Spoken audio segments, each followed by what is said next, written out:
The following is a presentation of the Sovryn Tech Podcast Feed.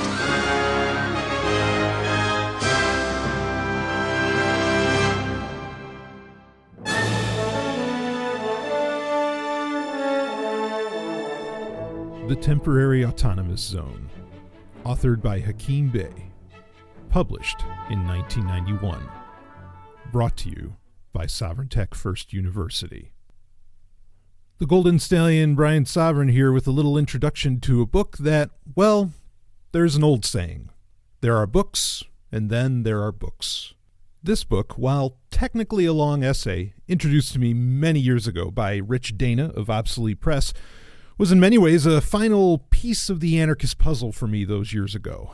While I was already well familiar in deep diving into the works of Max Stirner and egoist anarchism, the actual tactic to truly implementing the ideas of egoism, anarchism, hedonism, and any other ism that I fancy in my own life was escaping me, other than just living a rather rebellious lifestyle outright with a dash of devil-may-care attitude. But that really wasn't enough. Sure, I can walk around like that, but that doesn't really tend to my needs for community, friendship, love, and so many of the other beautiful, passionate parts of the human condition, the parts that I most deeply care about. Fortunately, that's when the concept and book, The Temporary Autonomous Zone by Hakim Bey, fell into my lap. It's a poetic read, and the book itself, if you are to purchase it, comes with two other miniature books inside, one being Ontological Anarchy and the other being titled Poetic Terrorism. And generally you'll find it in the 2011 second edition format as compared to its original publication in 1991. While there are a few differences between the two versions and it's still a brilliant read, I think the real meat of the book is the last section which inspired the rest of it in the first place, that being the Temporary Autonomous Zone. And that's the part that this multi-part audiobook is going to concentrate on. So the concept of the Temporary Autonomous Zone, or TAZ, is a simple one. Create temporary living spaces that elude formal structures of control, and the book covers historical examples of these very types of human gatherings. It's what makes this book so exciting for me. This book is about the actual, and dare I say practical, application of the phrase, liberty in our lifetime, right now. No lines, no waiting, and absolutely no politicking. Understand, this powerful idea is openly known as the inspiration for such events as Burning Man and many others. To me, the idea of creating pockets of anarchism, unconventional living, unconventional loving, and whatever else suits the individuals that come together to form a TAZ was a simple yet foundation-building revelation, and with the advent of many recent technologies, including cryptocurrencies and the peer-to-peer evolution, it's an idea all the more possible to bring to reality and make viable. A little bit about the author. Hakim Bey, who may be better known to some as Peter Lamborn Wilson, born in 1945, is a prolific writer and poet, well-known anarchist, and has seen a lot of shit, and has explored aspects of history that sadly I found get covered little elsewhere. While I don't agree 100% with all of his conclusions or with some of his actions he has been accused of, I think his further works are worthy and unique reads that anyone interested in human freedom could learn a thing or two from, including the other two parts of the Temporary Autonomous Zone book. His book Pirate Utopias, under his real name of Peter Lamborn Wilson, is also an enjoyable standout among these works. This Sovryn Tech-only subscriber edition of the audiobook includes the preface to the second edition of the book, read by Dr. Stephanie Murphy, and I, Brian Sovryn, will be narrating the rest in multiple parts, which will also include Hakim Bey's sequel-long essay that is not in the original publication, Permanent Autonomous Zones, which was penned in 1994. Known as a PAZ, it's a term you may be familiar with if you're a longtime Sovryn Tech listener or a fan of the fictional Sovryn universe. PAZs are the technical names I gave to the floating cities of the 2099 future, such as Osiris-1. Considering what a fantastic idea I think temporary autonomous zones and permanent autonomous zones both are, it should be little surprise that I would include them in my work. With that said, I hope you enjoy this audiobook presentation of the Temporary Autonomous Zone, and I hope you look forward to further books that will be a part of the Sovryn Tech First University series. And now, The Temporary Autonomous Zone by Hakim Bey, authored in 1991, Part 1. Preface to the second edition. If this book were a person, it'd be old enough by now to read itself. Versions of the first part, The Broadsheets of Ontological Anarchism, were circulated as flyers starting in 1984, and thereafter appeared here and there in dozens, maybe hundreds of zines and amateur publications and anthologies. In 1985, the broadsheets were published as a book by Grim Reaper Press of Weehawken, New Jersey, and in 1991, Autonomedia of Brooklyn collected them, along with another series of flyers and the long essay on the temporary autonomous zone under the title TAZ. At the same time, all this material had appeared on the early internet under the anarchist anti-copyright agreement, a process I had nothing to do with. This net presence helped publicize the book, which has remained in print and sold fairly well. Subsequently, it has been translated into Dutch, German, French, Portuguese, plus a different version in Brazil, Spanish, both in Spain and Latin America, Japanese, Slovenian, Turkish, and soon Norwegian and Croatian.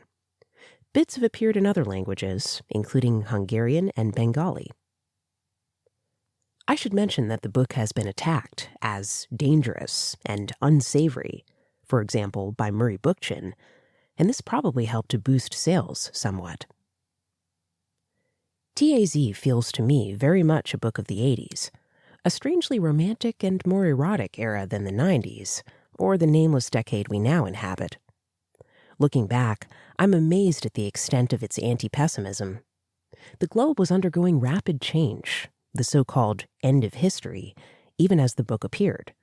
But TAZ still viewed the world under the sign of a dialectic that had ruled it since my birth, the Cold War, the Tweedledum Tweedledee clash of capitalism versus Stalinism. The basic notion of the temporary autonomous zone was meant as a contribution to a desired third way, a kind of evasion of the dialectic, an alternative to both capital and ideology. With the collapse of the USSR in 1989, the old historical dialectic also imploded, although no one really seemed to notice till about 1991 and the First Gulf War. In 1994, the Zapatistas of Chiapas offered the world a new politics of resistance to globalism, but the rebellion has so far failed to spread.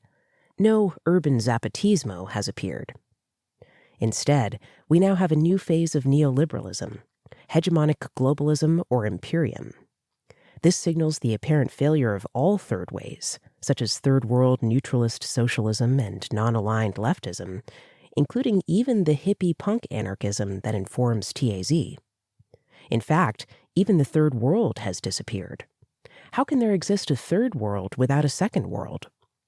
What we've got is one world, a dismal parody of the old liberal and internationalist dream. One world, but with some excluded zones, and a single superpower that doesn't have to obey the rules. Of course, the temporary autonomous zone appears not just as a historical moment, but also as a psycho-spiritual state, or even existential condition. Humans seem to need the peak experience of autonomy shared by cohesive groups, free freedom, as Rimbaud says, not only in imagination, but in real space and time, in order to give value and meaning to the social. Now that we live in a world where, in the words of Lady Margaret Baroness Thatcher, there is no such thing as society, the TAZ seems more relevant than ever. Things may look different in other faraway lands, but from the point of view of the beast's belly, it sometimes appears that the TAZ is the last and only means of creating an outside, or true space of resistance to the totality. From this perspective, I think perhaps the least useful part of this book is its section on the internet. I envisioned the net as an adjunct to the TAZ, a technology in service to the TAZ, a means of potentiating its emergence. I proposed the term web for this function of the net. What a joke. Time magazine identified me as a cyber guru and explained that the TAZ exists in cyberspace. Web became the official term for the commercial and surveillance function of the net, and by 1995, it had succeeded in burying the anarchic potential of the net, if any really existed, under a mass of advertising and .com scams. What's left of the left now seems to inhabit a ghost world where a few thousand hits pass for political action and virtual community takes the place of human presence. The web has become a perfect mirror of global capital, borderless, triumphant, evanescent, aesthetically bankrupt, monocultural, violent, a force for atomization and isolation, for the disappearance of knowledge, of sexuality, and of all the subtle senses. The TAZ must exist in geographical, odorous, tactile, tasty, physical space, ranging in size from, say, a double bed to a large city. Otherwise, it's no more than a blueprint or a dream. Utopian dreams have value as critical tools and heuristic devices, but there's no substitute for lived life, real presence, adventure, risk, love. If you make media the center of life, then you will lead a mediated life. But the TAZ wants to be immediate, or else nothing. The TAZ exists in a more fluid relationship to time than to space. It can be truly temporary, but also perhaps periodic, like the recurring autonomy of the holiday, the vacation, the summer camp. It could even become a permanent PAZ, like a successful commune or bohemian enclave. Some PAZs could be clandestine, like the areas of rural America and Canada secretly controlled by hemp farmers. Others could operate more openly, as religious sects, art colonies, trailer parks, squats, etc. You could even talk about relative degrees of TAZ-ness. A bit of autonomy is better than none, after all. I find hobby groups and old-fashioned fraternal organizations interesting in this regard. The present oneness of the totality feels spurious as hell. More than spectacular, more than simulated, downright spurious. Surely someday soon some real opposition will begin to cohere. A new movement will appear based on both solidarity and difference, as opposed to the sameness and separation of commodity culture and the global image. No one can predict the shape of this movement, because it will be, in some sense, post-ideological as well as post-religious, spontaneous, experiential, popular. I suspect it will be passionately green and somewhat anti-civilization, with a touch of Luddite technophobia. It will be poor and deeply spiritual, not religious, but perhaps shamanistic. It will be social and resolutely anti-capitalist. It will probably emerge from the former so-called Fourth World and the cutting edge of resistance to genetic imperialism and corporate neocolonialism. It will take different forms in different places, avoiding big confrontations, using new guerrilla tactics of resistance, and opening up new kinds of liberated space-time areas. Some of these areas will be TAZs. And if we're dreaming, why not dream big? A whole country or bioregion transformed into a permanent autonomous zone. If postmodernism offers us the melancholic freedom to pick and browse the ruins of the past and salvage whatever shards we may find amusing, why not dig up once again, surrealist archaeology, some of the shattered relics of resistance, revolt, even revolution? Can these antiques ever prove dangerous again? Can we evade, or even oppose, the final enclosure and learn to create our own outside? May Day, 2003. The Temporary Autonomous Zone. This time, however, I come as the victorious Dionysus, who will turn the world into a holiday. Not that I have much time. Nietzsche, from his last insane letter to Cosima Wagner. Section 1. Pirate Utopias. The sea rovers and corsairs of the 18th century created an information network that spanned the globe. Primitive and devoted primarily to grim business, the net nevertheless functioned admirably. Scattered throughout the net were islands, remote hideouts where ships could be watered and provisioned, booty traded for luxuries and necessities. Some of these islands supported intentional communities, whole mini-societies living consciously outside the law and determined to keep it up, even if only for a short but merry life.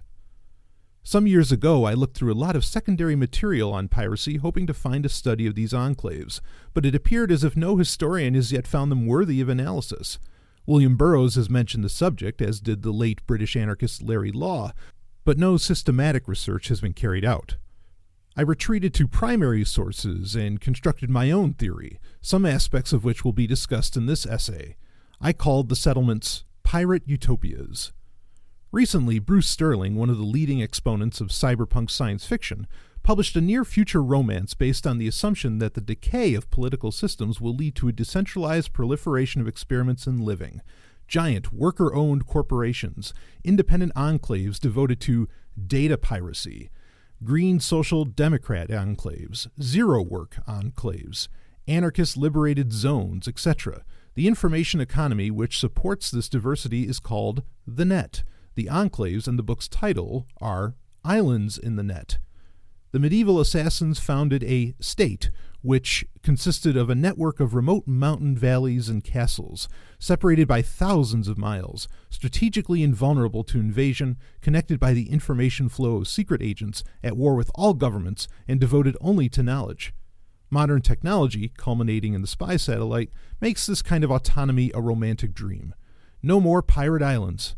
In the future, the same technology, freed from all political control, could make possible an entire world of autonomous zones. But for now, the concept remains precisely science fiction, pure speculation. Are we who live in the present doomed never to experience autonomy, never to stand for one moment on a bit of land ruled only by freedom? Are we reduced either to nostalgia for the past or nostalgia for the future? Must we wait until the entire world is freed of political control before even one of us can claim to know freedom? Logic and emotion unite to condemn such a supposition. Reason demands that one cannot struggle for what one does not know, and the heart revolts at a universe so cruel as to visit such injustices on our generation alone of humankind. To say that, quote, I will not be free till all humans or all sentient creatures are free, end quote, is simply to cave in to a kind of nirvana stupor, to abdicate our humanity, to define ourselves as losers. I believe that by extrapolating from past and future stories about islands in the net, we may collect evidence to suggest that a certain kind of free enclave is not only possible in our time, but also existent. All my research and speculation has crystallized around the concept of the Temporary Autonomous Zone, hereby abbreviated TAZ. Despite its synthesizing force for my own thinking, however, I don't intend the TAZ to be taken as more than an essay or attempt, a suggestion, almost a poetic fancy. Despite the occasional ranterish enthusiasm of my language, I am not trying to construct political dogma. In fact, I have deliberately refrained from defining the TAZ. I circled around the subject, firing off exploratory beams. In the end, the TAZ is almost self-explanatory. If the phrase became current, it would be understood without difficulty. Understood in action. Section 2. Waiting for the Revolution. How is it that, quote, the world turned upside down, end quote, always manages to right itself? Why does reaction always follow revolution, like seasons in hell? Uprising, or the Latin form, insurrection, are words used by historians to label failed revolutions, movements which do not match the expected curve, the consensus-approved trajectory. Revolution, reaction, betrayal, the founding of a stronger and even more oppressive state, the turning of the wheel, the return of history again and again to its highest form, jackboot on the face of humanity forever. By failing to follow this curve, the uprising suggests the possibility of a movement outside and beyond the Hegelian spiral of that progress, which is secretly nothing more than a vicious circle. Surgo, rise up, surge. Insurgo, rise up, raise oneself up. A bootstrap operation. A goodbye to that wretched parody of the karmic round, historical revolutionary futility. The slogan, Revolution, has mutated from Tassin to Toxin, a malign, pseudo-Gnostic fate trap, a nightmare where no matter how we struggle, we never escape that evil aeon, that incubus, the state. One state after another, every heaven ruled by yet one more evil angel. If history is time, as it claims to be, then the uprising is a moment that springs up and out of time, violates the law of history. If the state is history, as it claims to be, then the insurrection is the forbidden moment, an unforgivable denial of the dialectic, shimmying up the pole and out of the smoke hole, a shaman's maneuver carried out on an impossible angle to the universe. History says the revolution attains permanence, or at least duration, while the uprising is temporary. In this sense, an uprising is like a peak experience as opposed to the standard of ordinary consciousness and experience. Like festivals, uprisings cannot happen every day, otherwise they would not be non-ordinary. But such moments of intensity give shape and meaning to the entirety of a life. The shaman returns. You can't stay up on the roof forever, but things have changed. Shifts and integrations have occurred. A difference is made. You will argue that this is a counsel of despair. What of the anarchist dream, the stateless state, the commune, the autonomous zone with duration, a free society, a free culture? Are we to abandon that hope in return for some existentialist act gratui? The point is not to change consciousness, but to change the world. I accept this as a fair criticism. I'd make two rejoinders nevertheless. First, revolution has never yet resulted in achieving this dream. The vision comes to life in the moment of uprising, but as soon as the revolution triumphs and the state returns, the dream and the ideal are already betrayed. I have not given up hope or even expectation of change, but I distrust the word revolution. Second, if we replace the revolutionary approach with a concept of insurrection blossoming spontaneously into anarchist culture, our own particular historical situation is not propitious for such a vast undertaking. Absolutely nothing but a feudal martyrdom could possibly result now from a head-on collision with the terminal state, the mega-corporate information state, the empire of spectacle and simulation. Its guns are all pointed at us, while our meager weaponry finds nothing to aim at but a hysteresis, a rigid vacuity, a spook capable of smothering every spark in an ectoplasm of information, a society of capitulation ruled by the image of the cop and the absorbent eye of the TV screen.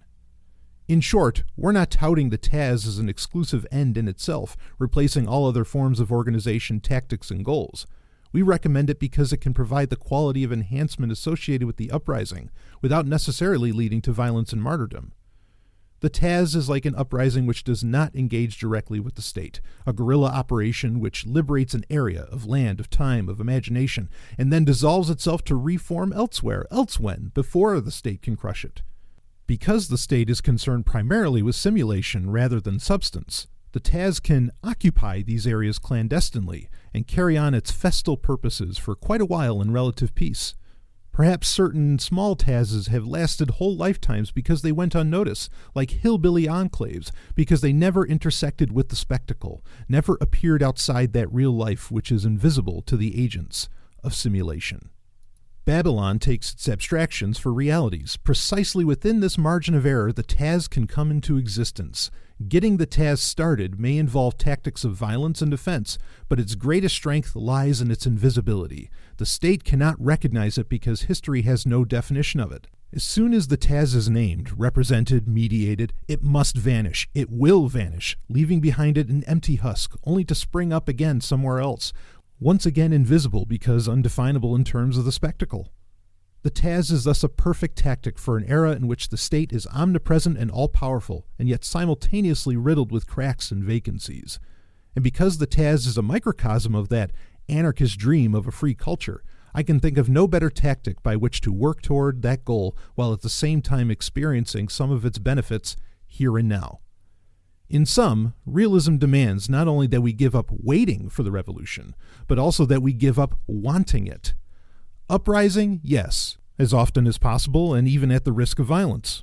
The spasming of the simulated state will be spectacular, but in most cases the best and most radical tactic will be to refuse to engage in spectacular violence, to withdraw from the area of simulation, to disappear.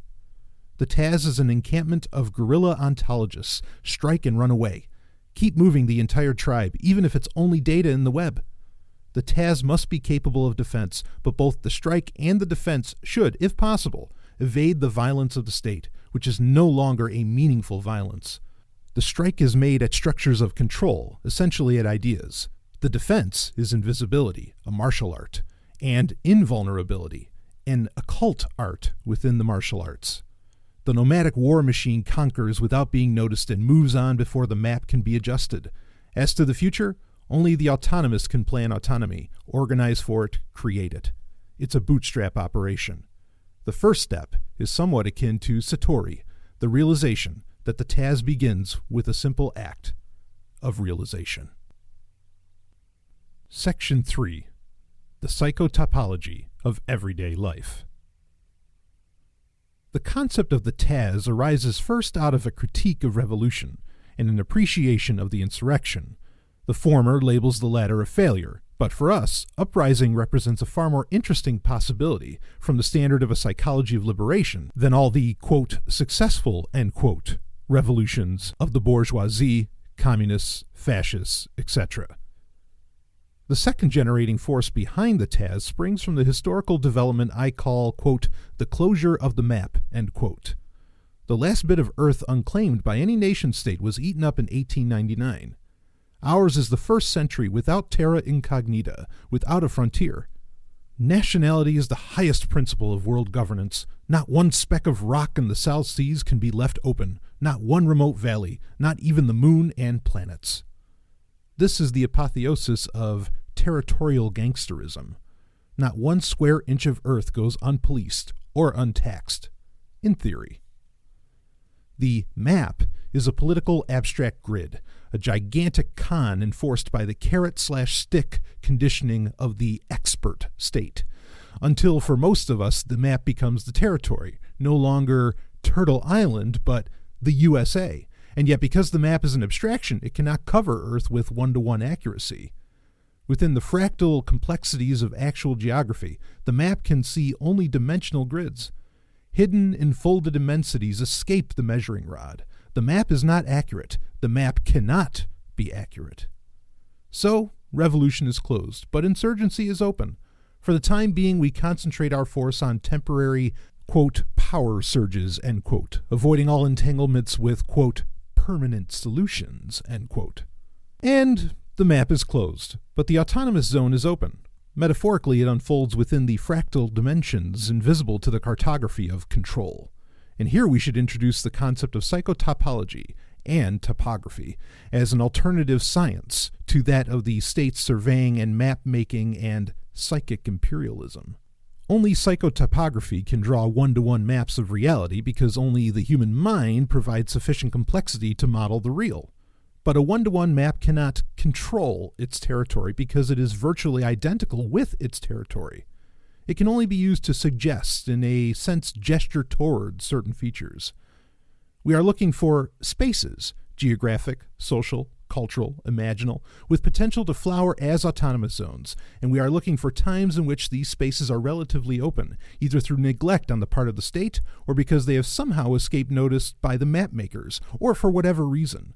Psychotopology is the art of dowsing for potential Tazes. The closures of revolution and of the map, however, are only the negative sources of the Taz. Much remains to be said of its positive inspirations.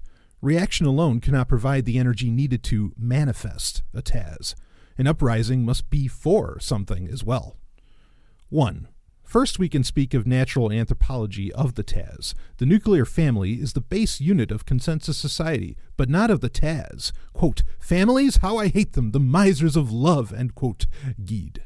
The nuclear family, with its attendant Oedipal miseries, appears to have been a Neolithic invention, a response to the agricultural revolution with its imposed scarcity and its imposed hierarchy. The Paleolithic model is at once more primal and more radical, the band. The typical hunter-gatherer nomadic or semi-nomadic band consists of about 50 people. Within larger tribal societies, the band structure is fulfilled by clans within the tribe, or by sodalities such as initiatic or secret societies, hunt or war societies, gender societies, quote, children's republics, end quote, and so on. If the nuclear family is produced by scarcity and results in miserliness, the band is produced by abundance, the results in prodigality. The family is closed by genetics, by the male's possession of women and children, by the hierarchic totality of agricultural and industrial society. The band is open, not to everyone, of course, but to the affinity group, the initiate sworn to a bond of love. The band is not part of a larger hierarchy, but rather part of a horizontal pattern of custom, extended kinship, contract and alliance, spiritual affinities, etc. American Indian society preserves certain aspects of this structure even now. In our own post-spectacular society of simulation, many forces are working, largely invisibly, to phase out the nuclear family and bring back the band. Breakdowns in the structure of work resonate in the shattered, quote, stability, end quote, of the unit home and unit family. One's band nowadays includes friends, ex-spouses, and lovers, people met at different jobs and powwows, affinity groups, special interest networks, male networks, etc. The nuclear family becomes more and more obviously a trap, a cultural sinkhole, a neurotic secret implosion of split atoms, and the obvious counter-strategy emerges spontaneously in the almost unconscious rediscovery of the more archaic and yet more post-industrial possibility of the band. 2.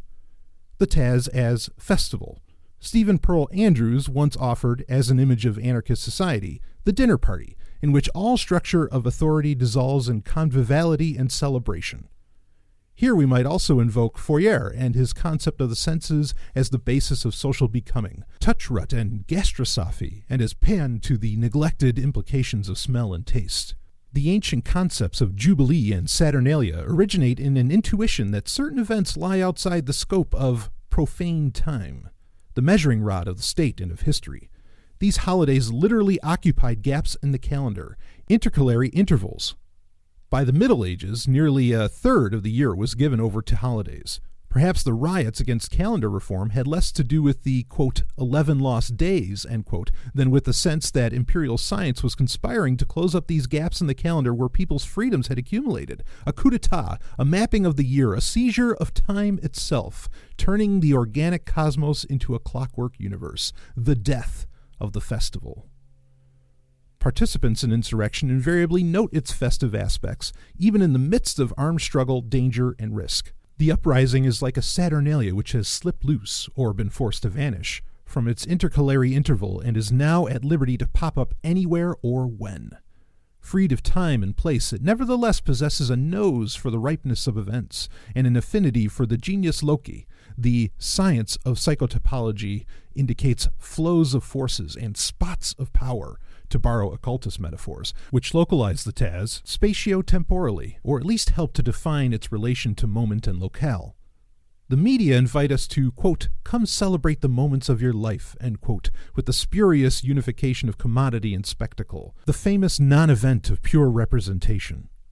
In response to this obscenity, we have, on the one hand, the spectrum of refusal, chronicled by the situationists John Zerzan, Bob Black, etc., and on the other hand, the emergence of a festal culture removed and even hidden from the would-be managers of our leisure. Quote, fight for the right to party, end quote, is in fact not a parody of the radical struggle, but a new manifestation of it, appropriate to an age which offers TVs and telephones as ways to, quote, reach out and touch, end quote, other human beings, ways to be there. Pearl Andrews was right. The dinner party is already, quote, the seed of the new society taking shape within the shell of the old, end quote, from the IWW preamble.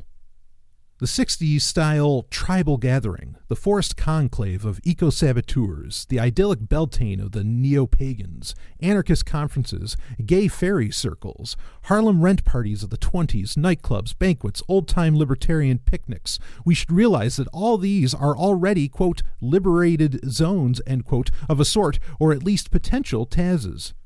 Whether open only to a few friends like a dinner party or to thousands of celebrants like a be-in, the party is always open because it is not ordered. It may be planned, but unless it happens, it's a failure. The element of spontaneity is crucial. The essence of the party, face-to-face, a group of humans synergize their efforts to realize mutual desires, whether for good food and cheer, dance, conversation, the arts of life, perhaps even for erotic pleasure, or to create a communal artwork, or to attain the very transport of bliss, in short, a union of egoists, as Stirner put it, in its simplest form, or else, in Kropotkin's terms, a basic biological drive to mutual aid. Here we should also mention Bataille's economy of excess and his theory of potlatch culture. 3. Vital in shaping Taz reality is the concept of psychic nomadism, or as we jokingly call it, rootless cosmopolitanism. Aspects of this phenomenon have been discussed by Deleuze and Guattari in Nomadology and the War Machine, by Lyotard and Driftworks, and by various other authors in the Oasis issue of Semiotext. We use the term psychic nomadism here rather than urban nomadism, nomadology, driftwork, etc., simply in order to garner all these concepts into a single loose complex to be studied in light of the coming into being of the Taz. The death of God, in some ways a decentering of the entire European project, opened a multi-perspective, post-ideological worldview able to move rootlessly from philosophy to tribal myth, from natural science to Taoism, able to see for the first time through eyes like some golden insects, each facet giving a view of an entirely other world. But this vision was attained at the expense of inhabiting an epoch where speed and commodity fetishism have created a tyrannical false unity which tends to blur all cultural diversity and individuality, so that, quote, one place is as good as another, end quote. This paradox creates gypsies, psychic travelers driven by desire or curiosity, wanderers with shallow loyalties, in fact disloyal to the European project, which has lost all its charm and vitality, not tied down to any particular time and place, in search of diversity and adventure. This description covers not only the X-class artists and intellectuals, but also migrant laborers, refugees, the, quote, homeless, end quote, tourists, the RV and mobile home culture, also people who travel via the net, but may never leave their own rooms, or those like Thoreau who, quote, have traveled much in Concord, end quote. And finally, it includes, quote, everybody, end quote, all of us, living through our automobiles, our vacations, our TVs, books, movies, telephones, changing jobs, changing lifestyles, religions, diets, etc., etc. Psychic nomadism as a tactic that Deleuze and Guattari metaphorically call, quote, the war machine, end quote, shifts the paradox from a passive to an active and perhaps even violent mode. God's last throes and deathbed rattles have been going on for such a long time in the form of capitalism, fascism, and communism, for example, that there's still a lot of, quote, creative destruction, end quote, to be carried out by the post-Bakuninist, post-Nietzschean commandos or Apaches, literally enemies of the old consensus. These nomads practice the razzia. They are corsairs. They are viruses. They have both need and desire for Taz's, camps of black tents under the desert stars, interzones, hidden 4-to-5 oases along secret caravan routes, liberated bits of jungle and bad land, no-go areas, black markets, and underground bazaars. These nomads chart their courses by strange stars, which might be luminous clusters of data in cyberspace, or perhaps hallucinations. Lay down a map of the land, over that set a map of political change, over that a map of the net, especially the counter-net, with its emphasis on clandestine information and logistics, and finally, overall, the one-to-one map of the creative imagination, aesthetics, values. The resultant grid comes to life, animated by unexpected eddies and surges of energy, coagulations of light, secret tunnels, surprises. Section 4. The Net and the Web.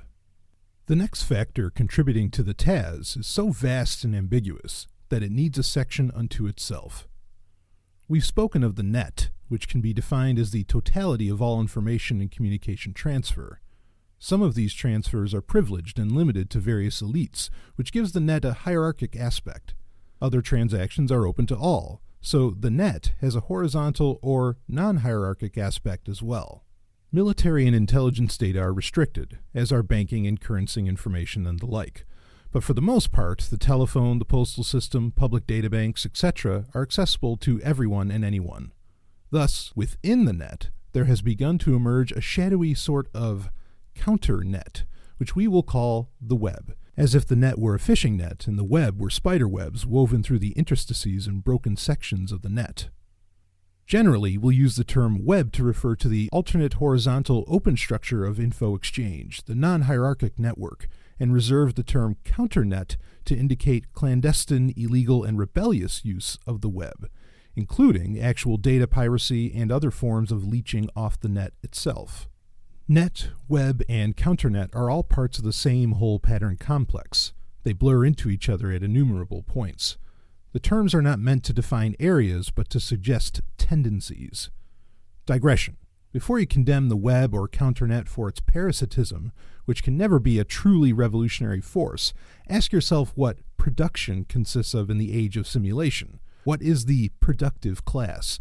Perhaps you'll be forced to admit that these terms seem to have lost their meaning.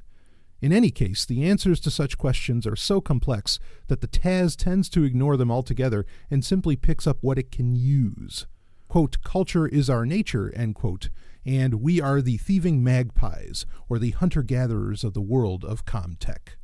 The present forms of the unofficial web are, one must suppose, still rather primitive. The marginal zine network, the BBS networks, pirated software, hacking, phone phreaking, some influence in print and radio, almost none in other big media.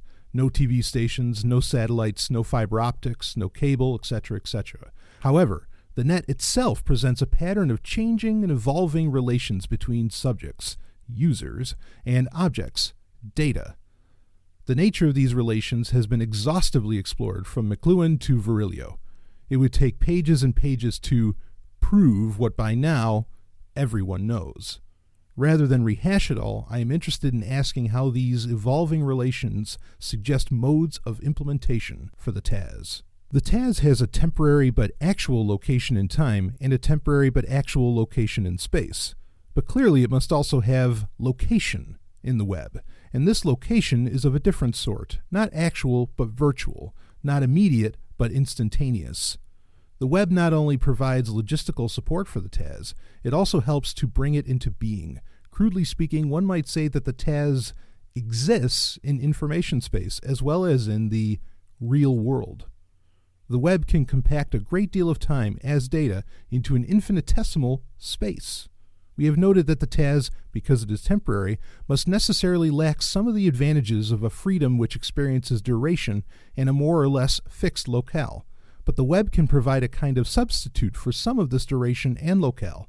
It can inform the Taz from its inception with vast amounts of compacted time and space which have been subtilized as data. At this moment in the evolution of the web, and considering our demands for the face-to-face and the sensual, we must consider the web primarily as a support system, capable of carrying information from one Taz to another, of defending the Taz, rendering it invisible, or giving it teeth as the situation might demand.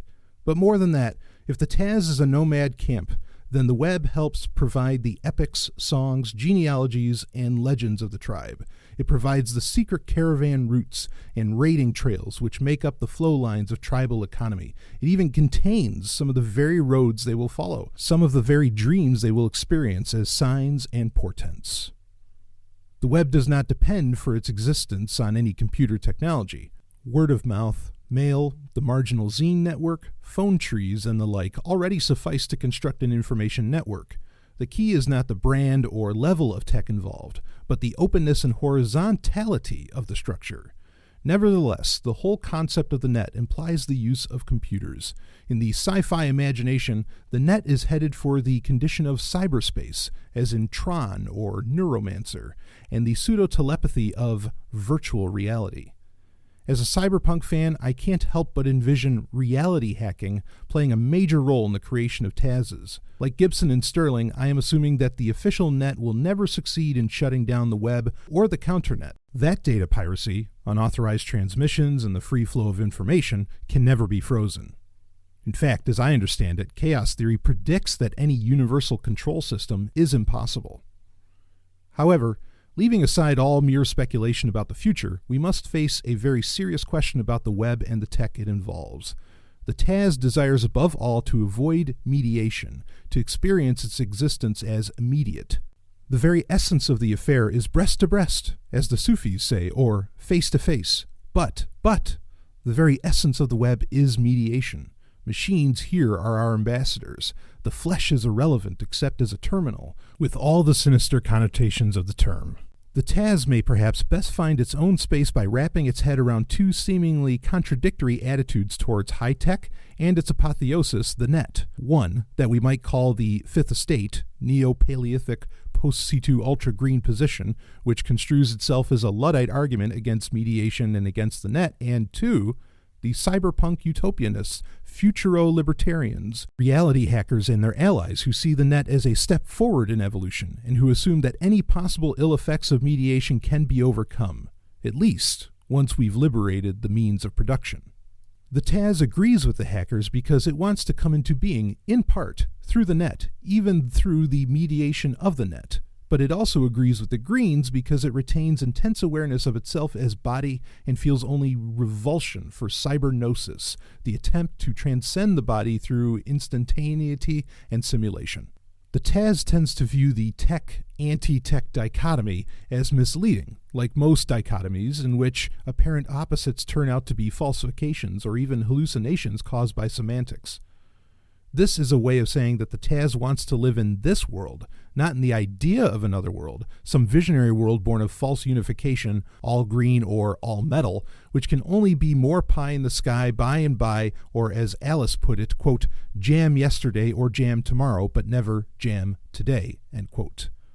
The TAS is utopian in the sense that it envisions an intensification of everyday life, or as the surrealists might have said, life's penetration by the marvelous.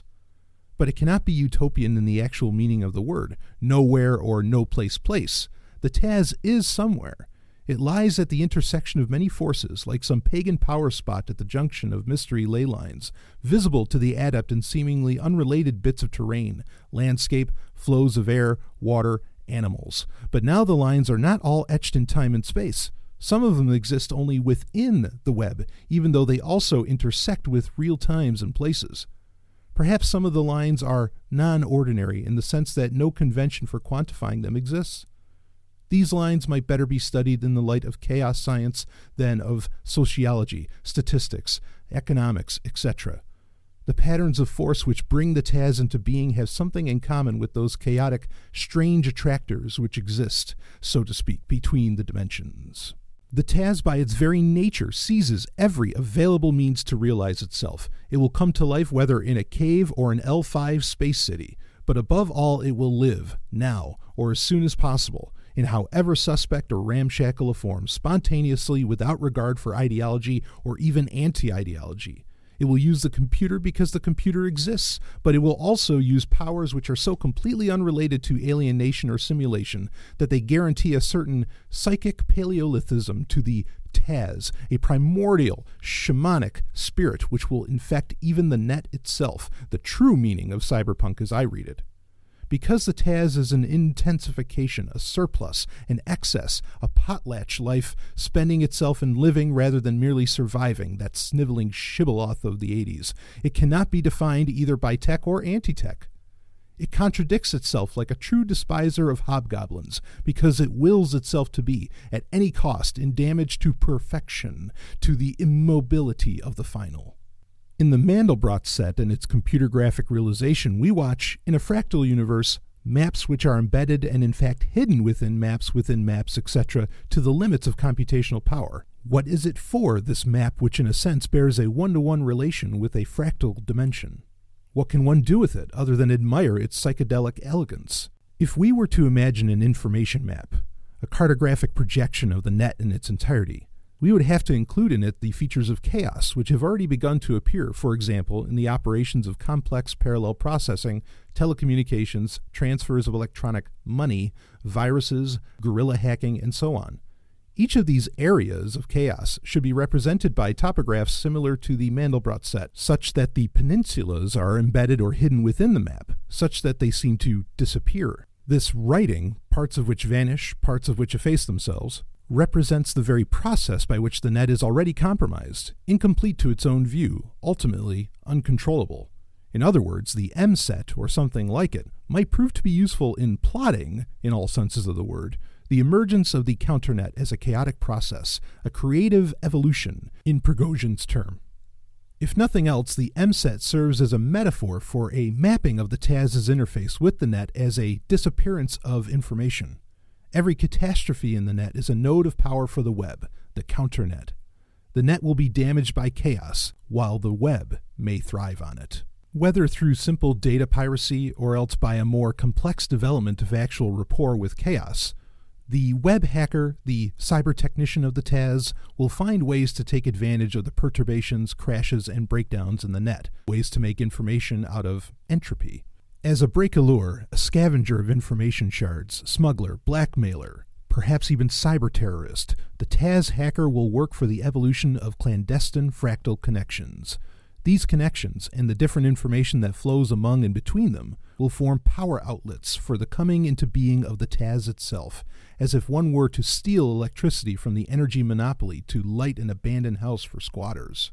Thus the web, in order to produce situations conducive to the TAS, will parasitize the net, but we can also conceive of this strategy as an attempt to build toward the construction of an alternative and autonomous net, free and no longer parasitic, which will serve as the basis for a, quote, new society emerging from the shell of the old, end quote. The counternet and the TAS can be considered, practically speaking, as ends in themselves, but theoretically they can also be viewed as forms of struggle toward a different reality. Having said this, we must still admit to some qualms about computers, some still unanswered questions, especially about the personal computer. The story of computer networks, BBSs, and various other experiments in electro-democracy has so far been one of hobbyism for the most part. Many anarchists and libertarians have deep faith in the PC as a weapon of liberation and self-liberation, but no real gains to show, no palpable liberty. I have little interest in some hypothetical emergent entrepreneurial class of self-employed data word processors who will soon be able to carry on a vast cottage industry of piecemeal shitwork for various corporations and bureaucracies. Moreover, it takes no ESP to foresee that this class will develop its underclass, a sort of lumpened yuppitariat, housewives, for example, who will provide their families with second incomes by turning their own homes into electro sweatshops, little work tyrannies where the boss is a computer network. Also, I am not impressed by the sort of information and services proffered by contemporary radical networks. Somewhere, one is told, there exists an information economy. Maybe so, but the info being traded over the alternative BBSs seem to consist entirely of chit-chat and techie talk. Is this an economy, or merely a pastime for enthusiasts? Okay, PCs have created yet another print revolution. Okay, marginal web works are evolving. Okay, I can now carry on 6 phone conversations at once. But what difference has this made in my ordinary life? Frankly, I had plenty of data to enrich my perceptions, what with books, movies, TV, theater, telephones, the U.S. Postal Service, altered states of consciousness, and so on. Do I really need a PC in order to obtain yet more such data? You offer me secret information? Well, perhaps I'm tempted, but still I demand marvelous secrets, not just unlisted telephone numbers or the trivia of cops and politicians. Most of all, I want computers to provide me with information linked to real goods, the good things in life, as the IWW preamble puts it. And here, since I'm accusing the hackers and BBSers of irrational intellectual vagueness, I must myself descend from the Baroque clouds of theory and critique and explain what I mean by real goods. Let's say that for both political and personal reasons, I desire good food, better than I can obtain from capitalism, unpolluted food, still blessed with strong and natural flavors. To complicate the game, imagine that the food I crave is illegal. Raw milk, perhaps, or the exquisite Cuban fruit mamey, which cannot be imported fresh into the U.S. because its seed is hallucinogenic, or so I'm told. I am not a farmer. Let's pretend I'm an importer of rare perfumes and aphrodisiacs, and sharpen the play by assuming most of my stock is also illegal.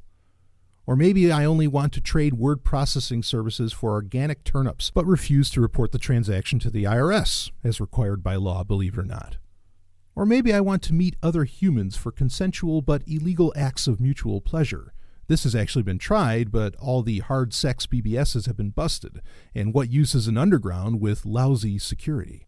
In short, assume that I'm fed up with mere information, the ghost in the machine.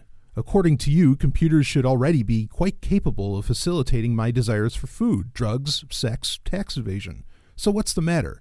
Why isn't it happening? The TAS has occurred, is occurring, and will occur with or without the computer. But for the TAS to reach its full potential, it must become less a matter of spontaneous combustion and more a matter of islands in the net. The net, or rather the counternet, assumes the promise of an integral aspect of the TAS, an addition that will multiply its potential. The quantum jump, odd how this expression has come to mean a big leap, in complexity and significance. The Taz must now exist within a world of pure space, the world of the senses. Liminal, even evanescent, the Taz must combine information and desire in order to fulfill its adventure, its happening, in order to fill itself to the borders of its destiny, to saturate itself with its own becoming. Perhaps the Neo-Paleolithic school are correct when they assert that all forms of alienation and mediation must be destroyed or abandoned before our goals can be realized. Or perhaps true anarchy will be realized only in outer space, as some futuro-libertarians assert. But the Taz does not concern itself very much with was or will be. The Taz is interested in results, successful raids on consensus reality, breakthroughs into more intense and more abundant life. If the computer cannot be used in this project, then the computer will have to be overcome. My intuition, however, suggests that the counternet is already coming into being, perhaps already exists, but I cannot prove it. I've based the theory of the Taz in large part on this intuition. Of course, the web also involves non-computerized networks of exchange, such as samizdat, the black market, etc., but the full potential of non-hierarchic information networking logically leads to the computer as the tool par excellence. Now I'm waiting for the hackers to prove I'm right, that my intuition is valid. Where are my turnips? Section 5. Gone to Croatone. We have no desire to define the Taz or to elaborate dogmas about how it must be created. Our contention is rather that it has been created, will be created, and is being created. Therefore, it would prove more valuable and interesting to look at some Tazes past and present, and to speculate about future manifestations. By evoking a few prototypes, we may be able to gauge the potential scope of the complex and perhaps even a glimpse of an archetype. Rather than attempt any sort of encyclopediaism, we'll adopt a scattershot technique, a mosaic of glimpses, beginning quite arbitrarily with the 16th to 17th centuries and the settlement of the New World. The opening of the New World was conceived from the start as an occultist operation.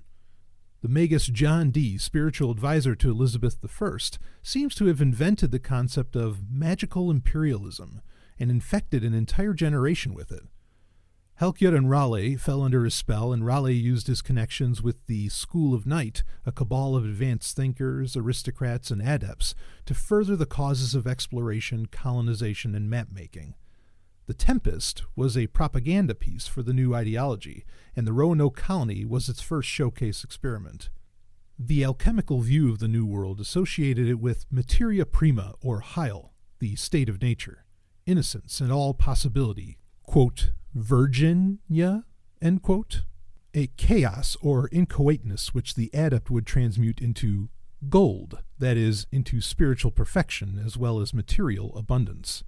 But this alchemical vision is also informed in part by an actual fascination with the inchoate, a sneaking sympathy for it, a feeling of yearning for its formless form which took the symbol of the Indian for its focus, man in the state of nature uncorrupted by government.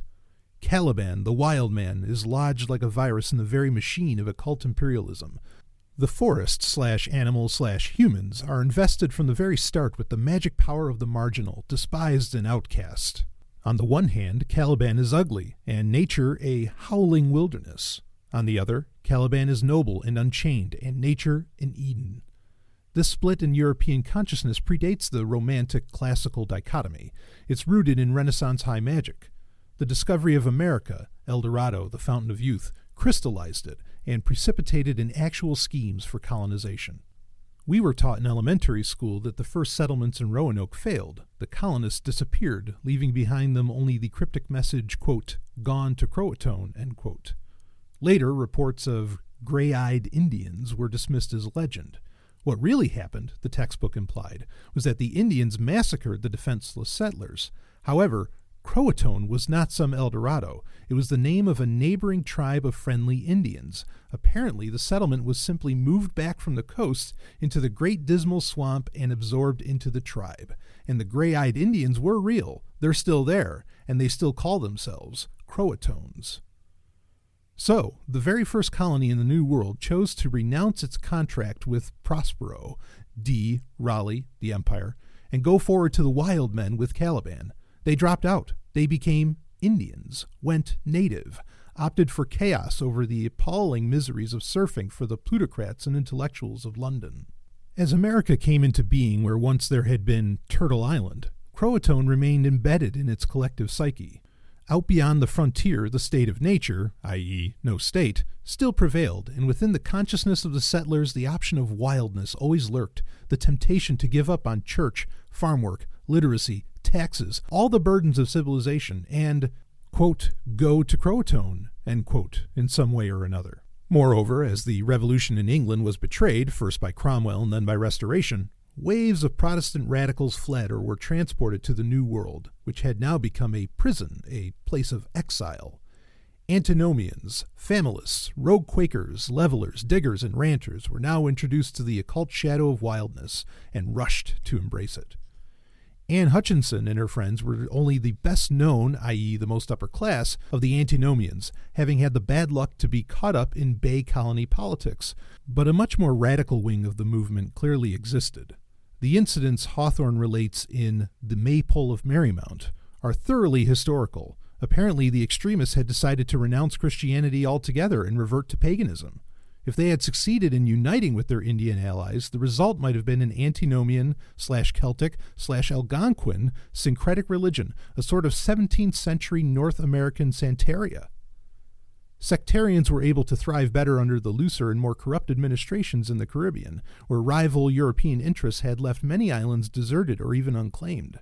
Barbados and Jamaica in particular must have been settled by many extremists, and I believe that levelerish and ranterish influences contributed to the buccaneer utopia on Tortuga.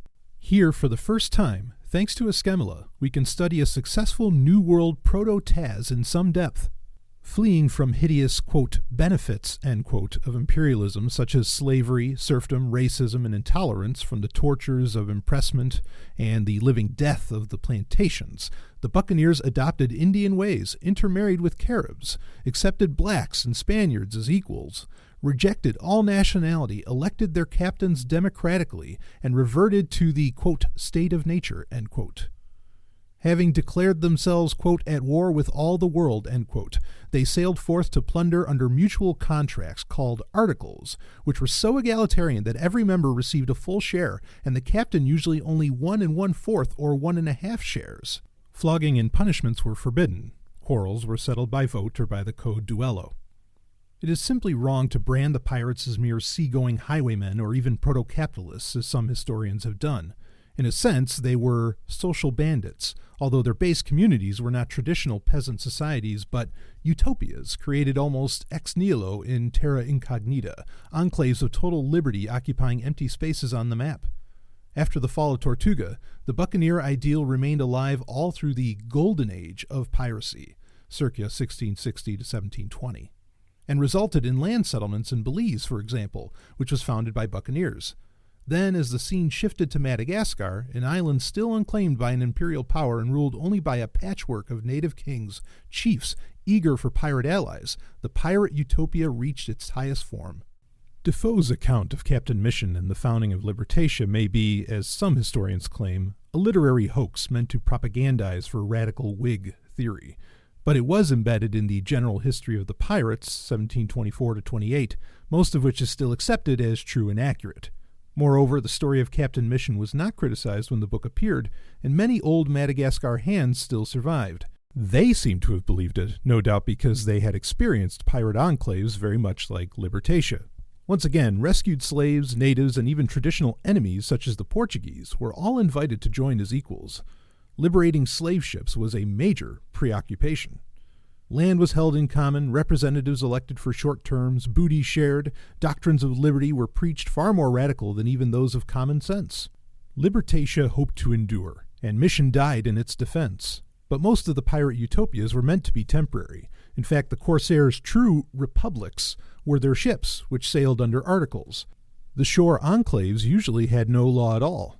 The last classic example, Nassau in the Bahamas, a beachfront resort of shacks and tents devoted to wine, women, and probably boys too, to judge by Burge's Sodomy and Piracy.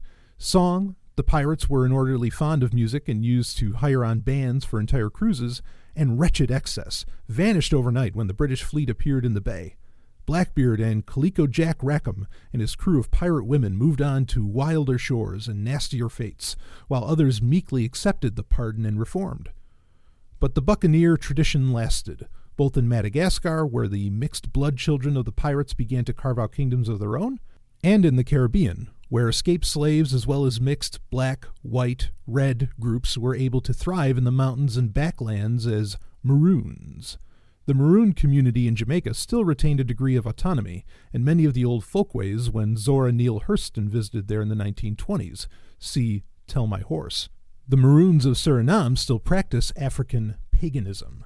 Throughout the 18th century, North America also produced a number of dropout, quote, triracial isolate communities, end quote. This clinical-sounding term was invented by the eugenics movement, which produced the first scientific studies of these communities. Unfortunately, the, quote, science, end quote, merely served as an excuse for hatred of racial, quote, mongrels, end quote, and the poor, and the, quote, solution to the problem, end quote, was usually forced sterilization. The nuclei invariably consisted of runaway slaves and serfs, quote, criminals, end quote, i.e. the very poor, quote, prostitutes, end quote, i.e. white women who married non-whites, and members of various native tribes. In some cases, such as the Seminole and Cherokee, the traditional tribal structure absorbed the newcomers. In other cases, new tribes were formed. Thus we have the Maroons of the Great Dismal Swamp, who persisted through the 18th and 19th centuries, adopting runaway slaves, functioning as a way station on the Underground Railway, and serving as a religious and ideological center for slave rebellions. The religion was Hoodoo, a mixture of African, native, and Christian elements, and according to the historian H. Leeming Bey, the elders of the faith and the leaders of the Great Dismal Maroons were known as, quote, the Seven-Finger High Glister, end quote. The Ramapas of northern New Jersey, incorrectly known as the Jackson Whites, present another romantic and archetypal genealogy. Freed slaves of the Dutch poltroons, various Delaware and Algonquin clans, the usual prostitutes, the Hessians, a catchphrase for lost British mercenaries, dropout loyalists, etc., and local bands of social bandits such as Claudia Smiths. An African Islamic religion is claimed by some of the groups, such as the Moors of Delaware and the Ben Ishmaels, who migrated from Kentucky to Ohio in the mid-18th century. The Ishmaels practiced polygamy, never drank alcohol, made their living as minstrels, intermarried with Indians and adopted their customs, and were so devoted to nomadism that they built their houses on wheels. Their annual migration triangulated on frontier towns with names like Mecca and Medina. In the 19th century, some of them espoused anarchist ideals, and they were targeted by the eugenicists for a particularly vicious pogrom of salvation by extermination. Some of the earliest eugenics laws were passed in their honor. As a tribe, they disappeared in the 1920s, but probably swelled the ranks of early black Islamic sects such as the Moorish Science Temple. I myself grew up on the legends of the Kallikaks of the nearby New Jersey Pine Barrens, and of course on Lovecraft, a rabid racist who was fascinated by the isolate communities. The legends turned out to be folk memories of the slanders of the eugenicists, whose U.S. headquarters were in Vinland, New Jersey, and who undertook the usual, quote, reforms against miscegenation and feeble-mindedness, end quote, in the Barrens, including the publication of photographs of the Kallikaks, crudely and obviously retouched to make them look like monsters of misbreeding. The, quote, isolate communities, at least those which have retained their identity into the 20th century, consistently refused to be absorbed into either mainstream culture or the black, quote, subculture, end quote, into which modern sociologists prefer to categorize them. In the 1970s, inspired by the Native American Renaissance, a number of groups, including the Moors and the Ramapas, applied to the BIA for recognition as Indian tribes. They received support from Native activists but were refused official status. If they'd won, after all, it might have set a dangerous precedent for dropouts of all sorts, from, quote, white pieutists, end quote, and hippies to black nationalists, Aryans, anarchists, and libertarians, a, quote, reservation, end quote, for anyone and everyone. The European project could not recognize the existence of the wild man. Green chaos is still too much of a threat to the imperial dream of order. Essentially, the Moors and Ramapas rejected the diachronic or historical explanation of their origins in favor of a synchronic self-identity based on a myth of Indian adoption. Or to put it another way, they named themselves Indians. If everyone who wished to be an Indian could accomplish this by an act of self-naming, imagine what a departure to Croatoan would take place. That old occult shadow still haunts the remnants of our forests, which, by the way, have greatly increased in the Northeast since the 18th and 19th century as vast tracts of farmland returned to scrub. Thoreau, on his deathbed, dreamed of the return of, quote, Indians, forests, and, quote, the return of the repressed. The Moors and Ramapas, of course, have good materialist reasons to think of themselves as Indians. After all, they have Indian ancestors. But if we view their self-naming in, quote, mythic, end quote, as well as historical terms, we'll learn more of relevance to our quest for the Taz. Within tribal societies, there exists what some anthropologists call Manenbunden, totemic societies devoted to the identity with, quote, nature, end quote, in the act of shapeshifting, of becoming the totem animal, werewolves, jaguar shamans, leopard men, cat witches, etc. In the context of an entire colonial society, as Tausig points out in Shamanism, Colonialism, and the Wild Man, the shapeshifting power is seen as inherent in the native culture as a whole. Thus, the most repressed sector of the society acquires a paradoxical power through the myth of its occult knowledge, which is feared and desired by the colonist. Of course, the natives really do have certain occult knowledge, but in response to imperial perception of native culture as a kind of, quote, spiritual wilderness, end quote, the natives come to see themselves more and more consciously in that role. Even as they are marginalized, the margin takes on an aura of magic. Before the white man, they were simply tribes of people. Now, they are, quote, guardians of nature, end quote, inhabitants of the, quote, state of nature, end quote. Finally, the colonist himself is seduced by this myth. Whenever an American wants to drop out or back into nature, invariably he, quote, becomes an Indian, end quote. The Massachusetts Radical Democrats, spiritual descendants of the Radical Protestants, who organized the Tea Party and who literally believed that governments could be abolished, the whole Berkshire region declared itself in a, quote, state of nature, end quote, disguised themselves as Mohawks. Thus, the colonists, who suddenly saw themselves marginalized vis-a-vis the motherland, adopted the role of the marginalized natives, thereby, in a sense, seeking to participate in their occult power, their mythic radiance. From the mountain men to the Boy Scouts, the dream of, quote, becoming an Indian, end quote, flows beneath myriad strands of American history, culture, and consciousness. The sexual imagery connected to, quote, tri-racial, end quote, groups also bears out this hypothesis. Natives, of course, are always immoral, but racial renegades and dropouts must be downright polymorphous perverse. The Buccaneers were buggers, the Maroons and Mountain Men were miscellaneous, the, quote, Jukes and Calicacs, end quote, indulged in fornication and incest, leading to mutations such as polydactyly. The children ran around naked and masturbated openly, etc., etc. Reverting to a, quote, state of nature, end quote, paradoxically seems to allow for the practice of every, quote, unnatural, end quote, act, or so it would appear if we believe the Puritans and eugenicists. And since many people in repressed, moralistic, racist societies secretly desire exactly those licentious acts, they project them outwards onto the marginalized and thereby convince themselves that they themselves remain civilized and pure. And in fact, some marginalized communities do really reject consensus morality. The pirates certainly did, and no doubt actually act out some of civilization's repressed desires. Wouldn't you? Becoming wild is always an erotic act, an act of nakedness. Before leaving the subject of the, quote, triracial isolates, end quote, I'd like to recall Nietzsche's enthusiasm for race mixing. Impressed by the vigor and beauty of hybrid cultures, he offered miscegenation not only as a solution to the problem of race, but also as the principle for a new humanity freed of ethnic and national chauvinism, a precursor of the psychic nomad, perhaps. Nietzsche's dream still seems as remote now as it did to him. Chauvinism still rules, okay. Mixed cultures remain submerged, but the autonomous zones of the Buccaneers and Maroons, Ishmaels and Moors, Ramapas and Calicacs remain, or their stories remain, as indication of what Nietzsche might have called, quote, the will to power as disappearance, end quote. We must return to this theme. Section 6. Music as an organizational principle. Meanwhile, however, we turn to the history of classical anarchism in the light of the Taz concept.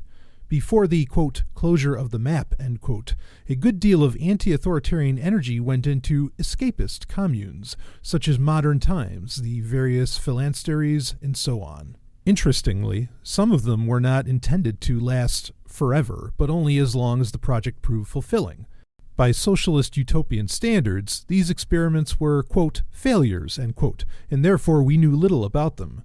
When escaped beyond the frontier proved impossible, the era of revolutionary urban communes began in Europe. The communes of Paris, Lyon, and Marseille did not survive long enough to take on any characteristics of permanence, and one wonders if they were meant to. From our point of view, the chief matter of fascination is the spirit of the communes. During and after these years, anarchists took up the practice of revolutionary nomadism, drifting from uprising to uprising, looking to keep alive in themselves the intensity of spirit they experienced in the moment of insurrection. In fact, certain anarchists of the Stirnerite Nietzschean strain came to look on this activity as an end in itself, a way of always occupying an autonomous zone, the interzone which opens up in the midst or wake of war and revolution. They declared that if any socialist revolution succeeded, they'd be the first to turn against it. Short of universal anarchy, they had no intention of ever stopping. In Russia in 1917, they greeted the Free Soviets with joy. This was their goal. But as soon as the Bolsheviks betrayed the revolution, the individualist anarchists were the first to go back on the warpath. After Kronstadt, of course, all anarchists condemned the Soviet Union, a contradiction in terms, and moved on in search of new insurrections. Makhno's Ukraine and anarchist Spain were meant to have duration, and despite the exigencies of continual war, both succeeded to a certain extent. Not that they lasted a long time, but they were successfully organized and could have persisted if not for outside aggression. Therefore, from among the experiments of the interwar period, I'll concentrate instead on the madcap Republic of Fiume, which is much less well known and was not meant to endure. Gabriel D'Annunzio, decadent poet, artist, musician, aesthete, womanizer, pioneer, daredevil, aeronautist, black magician, genius, and cad, emerged from World War I as a hero with a small army at his beck and command, the Arditi. At a loss for adventure, he decided to capture the city of Fiume from Yugoslavia and give it to Italy. After a necromantic ceremony with his mistress in a cemetery in Venice, he set out to conquer Fiume and succeeded without any trouble to speak of. But Italy turned down his generous offer. The prime minister called him a fool. In a huff, D'Annunzio decided to declare independence and see how long he could get away with it. He and one of his anarchist friends wrote the Constitution, which declared music to be the central principle of the state. The Navy, made up of deserters and Milanese anarchist maritime unionists, named themselves the Scocci, after the long-vanished pirates who once lived on local offshore islands and preyed on Venetian and Ottoman shipping. The modern Scocci succeeded in some wild coups. Several rich Italian merchant vessels suddenly gave the Republic a future, money in the coffers. Artists, bohemians, adventurers, anarchists, D'Annunzio corresponded with Malatesta, fugitives and stateless refugees, homosexuals, military dandies, the uniform was black with pirate skull and crossbones, later stolen by the SS, and crank reformers of every stripe, including Buddhists, Theosophists, and Vedantists, began to show up at Fiume in droves. The party never stopped. Every morning, D'Annunzio read poetry and manifestos from his balcony, every evening a concert, then fireworks. This made up the entire activity of the government. 18 months later, when the wine and money had run out and the Italian fleet finally showed up and lobbed a few shells at the municipal palace, no one had the energy to resist. D'Annunzio, like many Italian anarchists, later veered towards fascism. In fact, Mussolini, the ex-syndicalist, himself seduced the poet along that route. By the time D'Annunzio realized his error, it was too late. He was too old and sick. But Il Duce had him killed anyway, pushed off a balcony, and turned him into a, quote, martyr, end quote. As for Fiume, though it lacked the seriousness of the Free Ukraine or Barcelona, it can probably teach us more about certain aspects of our quest. It was in some ways the last of the pirate utopias, or the only modern example. In other ways, perhaps, it was very nearly the first modern Taz.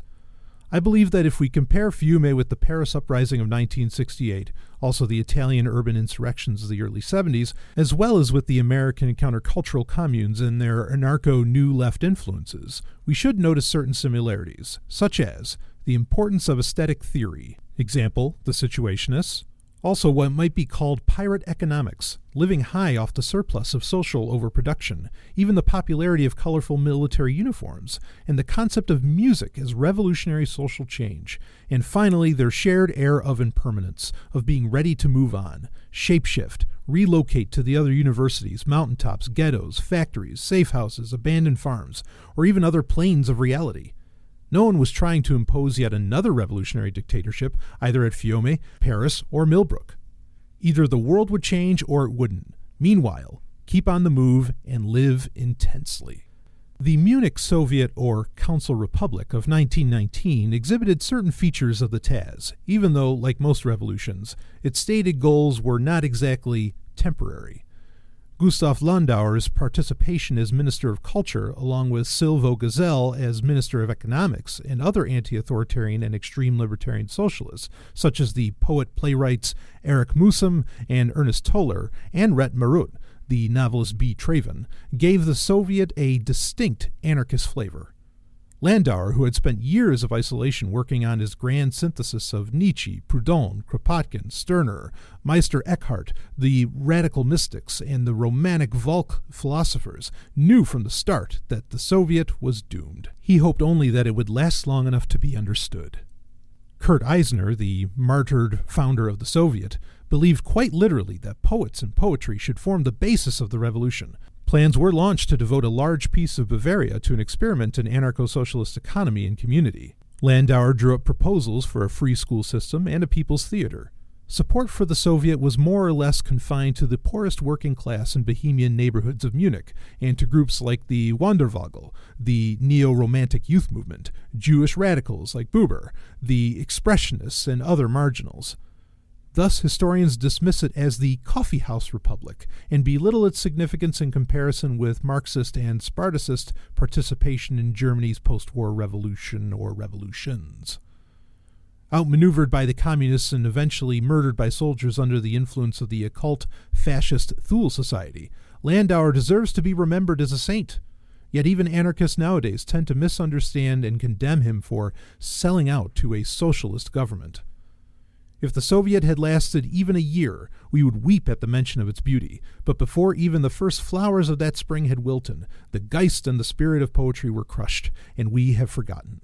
Imagine what it must have been to breathe the air of a city in which the Minister of Culture has just predicted that school children will soon be memorizing the works of Walt Whitman. Ah, for a time machine. Section 7. The Will to Power as Disappearance. Foucault, Baudrillard, etc. have discussed various modes of disappearance at great length. Here I wish to suggest that the Taz is in some sense a tactic of disappearance. When the theorists speak of the disappearance of the social, they mean in part the impossibility of the social revolution, and in part the impossibility of the state, the abyss of power, the end of the discourse of power. The anarchist question in this case should then be, why bother to confront a power which has lost all meaning and become sheer simulation? Such confrontations will only result in dangerous and ugly spasms of violence by the empty-headed shit-for-brains who've inherited the keys to all the armories and prisons.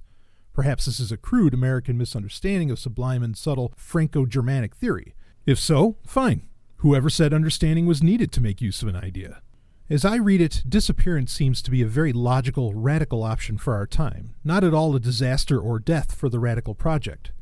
Unlike the morbid, death-freak, nihilistic interpretation of theory, mine intends to mine it for useful strategies in the always-ongoing revolution of everyday life. The struggle that cannot cease even with the last failure of political or social revolution, because nothing except the end of the world can bring an end to everyday life, nor to our aspirations for the good things, for the marvelous. And as Nietzsche said, if the world could come to an end, logically it would have done so. It has not, so it does not. And so, as one of the Sufis said, no matter how many draughts of forbidden wine we drink, we will carry the raging thirst into eternity. Zerzan and Black have independently noted certain, quote, elements of refusal, end quote, Zerzan's term, which perhaps can be seen as somehow symptomatic of a radical culture of disappearance, partly unconscious but partly conscious, which influences far more people than any leftist or anarchist idea. These gestures are made against institutions, and in that sense are negative, but each negative gesture also suggests a positive tactic to replace rather than merely refuse the despised institution. For example, the negative gesture against schooling is, quote, voluntary illiteracy, end quote. Since I do not share the liberal worship of literacy for the sake of social amelioration, I cannot quite share the gasps of dismay heard everywhere at this phenomenon. I sympathize with children who refuse books along with the garbage in the books. There are, however, positive alternatives which make use of the same energy of disappearance. Homeschooling and craft apprenticeship, like truancy, result in an absence from the prison of school. Hacking is another form of education with certain features of invisibility. A mass-scale negative gesture against politics consists simply of not voting. Apathy, a healthy boredom with the weary spectacle, keeps over half the nation from the polls. Anarchism never accomplished as much, nor did anarchism have anything to do with the failure of the recent census.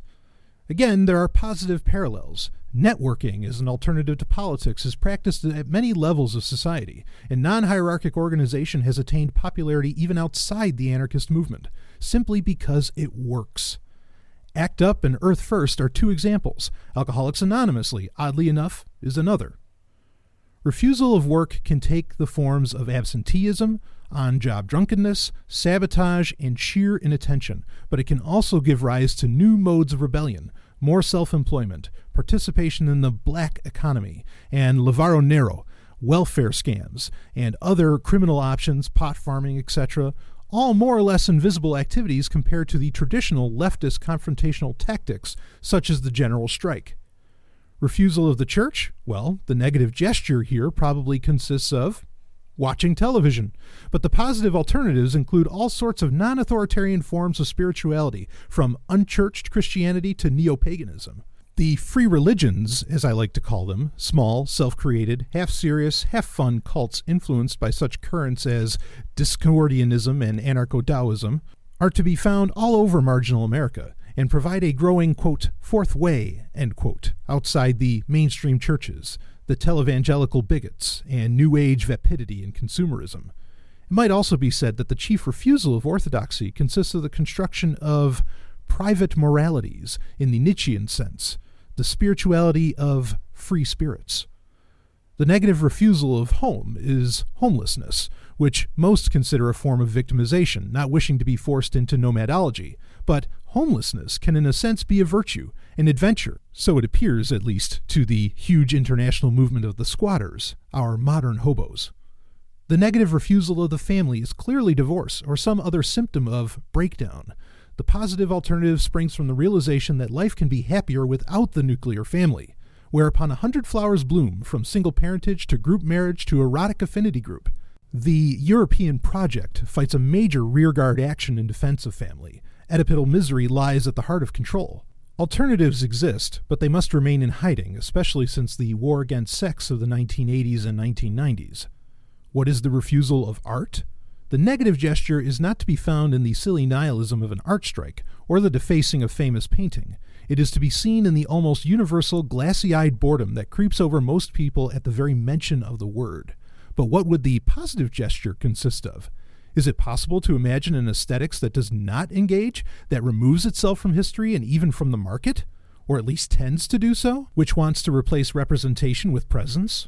How does presence make itself felt even in or through representation? Chaos linguistics traces a presence which is continually disappearing from all orderings of language and meaning systems, an elusive presence, evanescent, latif, subtle, a term in Sufi alchemy, the strange attractor around which memes accrue, chaotically forming new and spontaneous orders. Here we have an aesthetics of the borderland between chaos and order, the margin, the area of catastrophe, where the breakdown of the system can equal enlightenment. The disappearance of the artist is, quote, the suppression and realization of art, end quote, in situationist terms. But from where do we vanish? And are we ever seen or heard of again? We go to Croatoan, what's our fate? All our art consists of a goodbye note to history, quote, gone to Croatoan, end quote, but where is it, and what will we do there?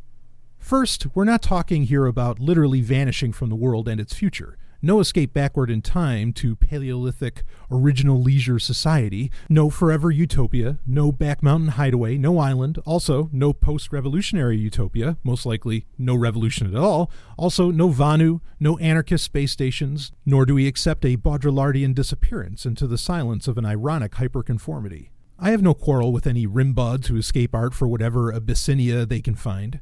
But we can't build an aesthetics, even an aesthetics of disappearance, on the simple act of never coming back. By saying we're not an avant-garde and that there is no avant-garde, we've written our, quote, gone to Croatone, end quote. The question then becomes how to envision everyday life in Croatone, particularly if we cannot say that Croatone exists in time, Stone Age or post-revolution, or space, either as utopia or as some forgotten Midwestern town or as an Abyssinia. Where and when is the world of unmediated creativity? If it can exist, it does exist, but perhaps only as a sort of alternate reality which we so far have not learned to perceive. Where would we look for the seeds, the weeds cracking through our sidewalks, from this other world into our world? The clues, the right directions for searching, a finger pointing at the moon. I believe, or at least would like to propose, that the only solution to the suppression and realization of art lies in the emergence of the Taz. I would strongly reject the criticism that the Taz itself is nothing but a work of art, although it may have some of the trappings. I do suggest that the Taz is the only possible time and place for art to happen for the sheer pleasure of creative play, and as an actual contribution to the forces which allow the Taz to cohere and manifest. Art in the world of art has become a commodity, but deeper than that lies the problem of representation itself, and the refusal of all mediation. In the Taz, art as a commodity will simply become impossible. It will instead be a condition of life.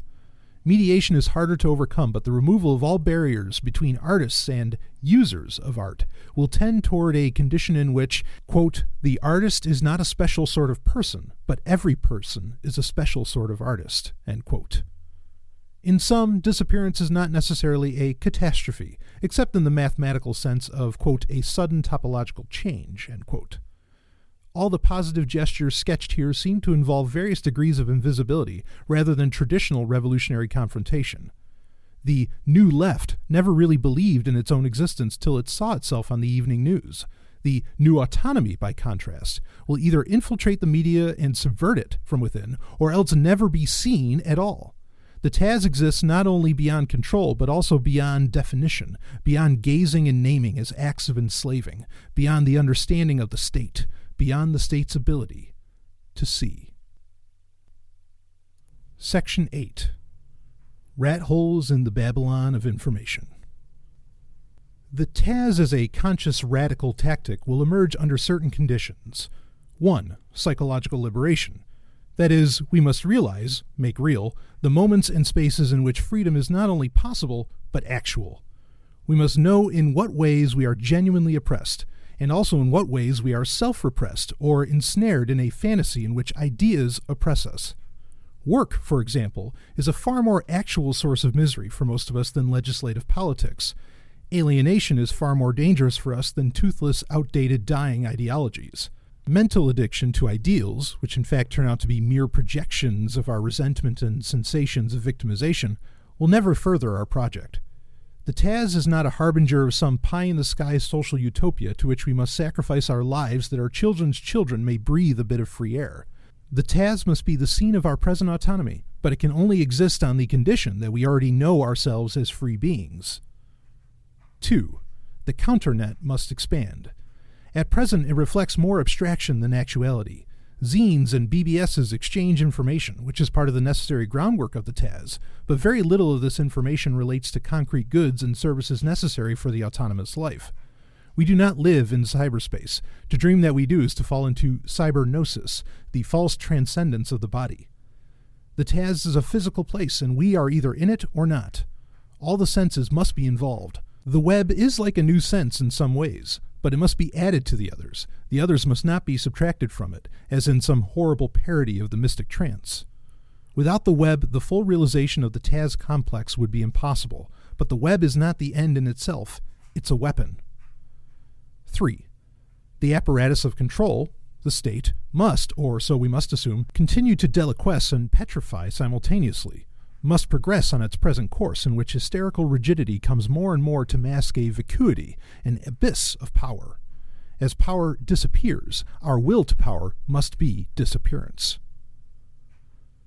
We've already dealt with the question of whether the Taz can be viewed merely as a work of art, but you will also demand to know whether it is more than a poor rat hole in the Babylon of information, or rather a maze of tunnels, more and more connected but devoted only to the economic end of piratical parasitism. I'll answer that I'd rather be a rat in the wall than a rat in the cage. But I'll also insist that the Taz transcends these categories. A world in which the Taz succeeded in putting down roots might resemble the world envisioned by PM in his fantasy novel Bolo Bolo. Perhaps the Taz is a proto-Bolo, but inasmuch as the Taz exists now, it stands for much more than the mundanity of negativity or countercultural dropoutism. We've mentioned the festal aspect of the moment, which is uncontrolled and which adheres in spontaneous self-ordering, however brief. It is epiphanic, a peak experience on the social as well as individual scale. Liberation is realized in struggle. This is the essence of Nietzsche's self-overcoming.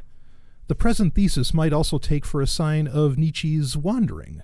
It is the precursor of the drift, in the Situ sense the dérivé and Lyotard's definition of driftwork.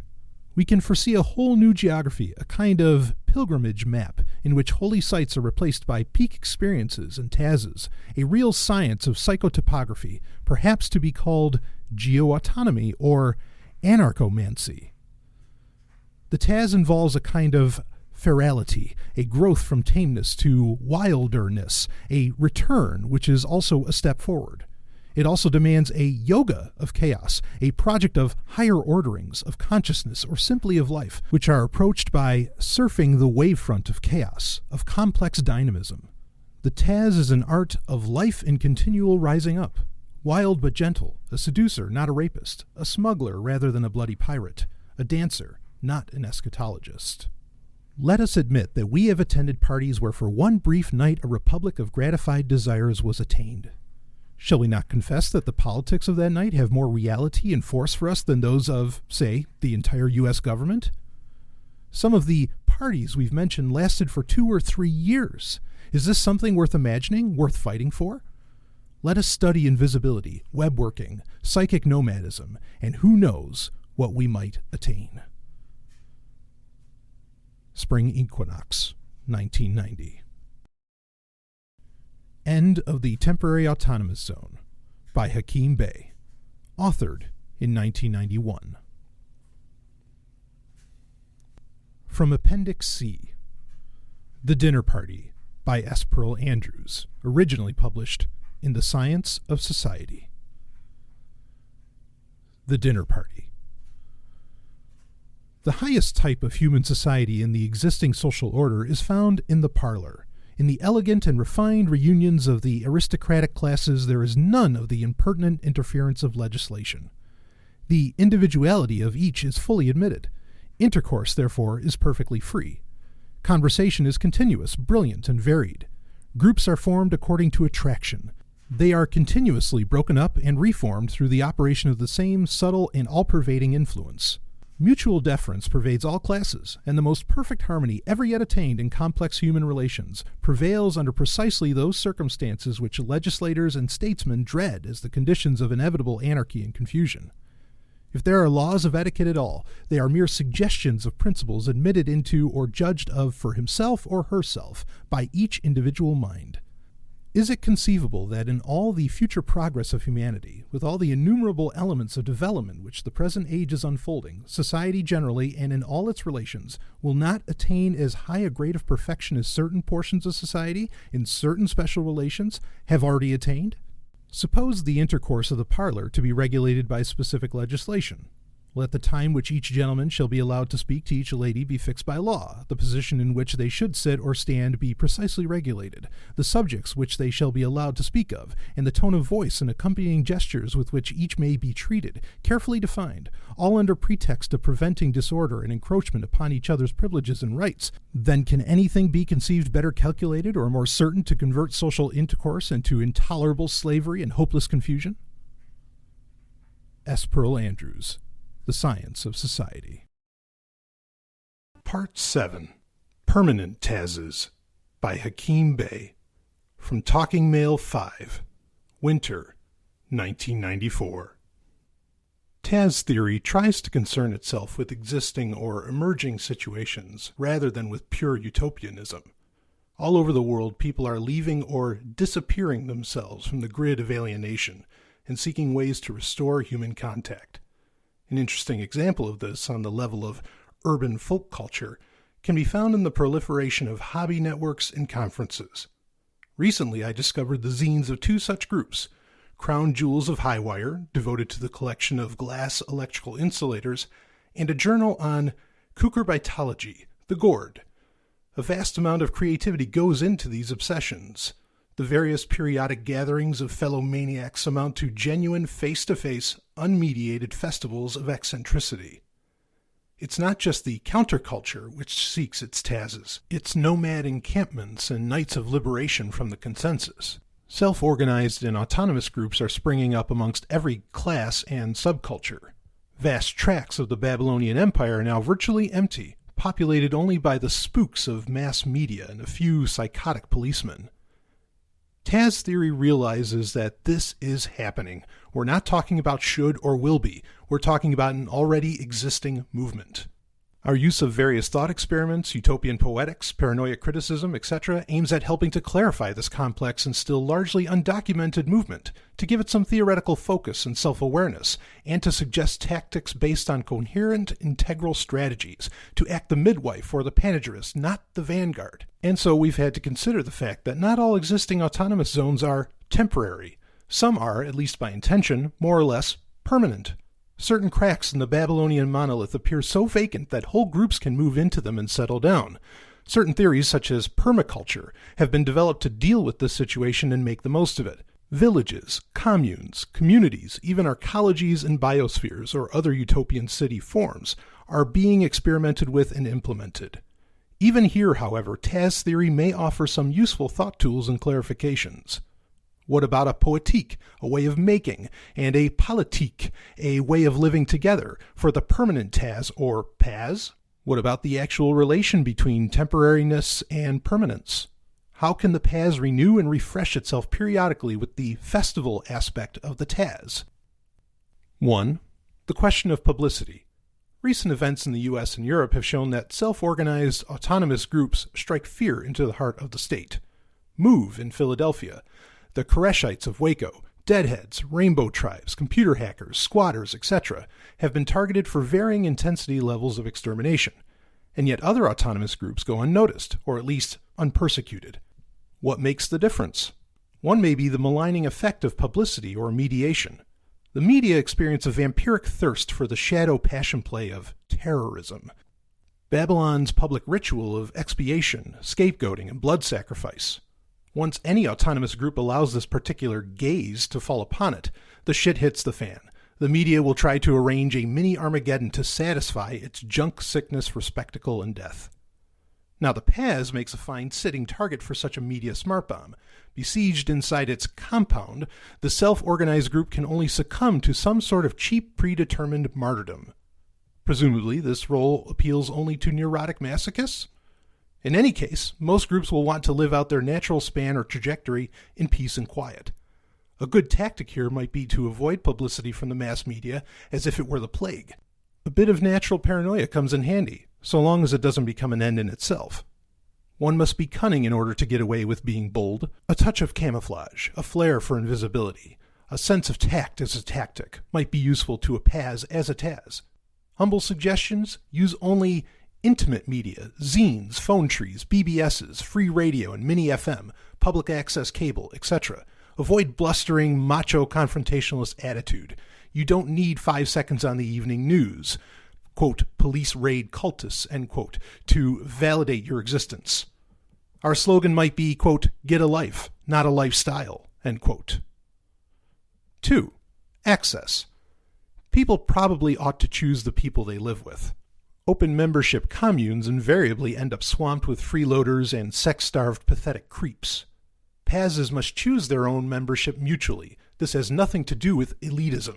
The Paz may exercise a temporarily open function, such as hosting festivals or giving away free food, etc., but it need not be permanently open to any self-proclaimed sympathizer who wanders by.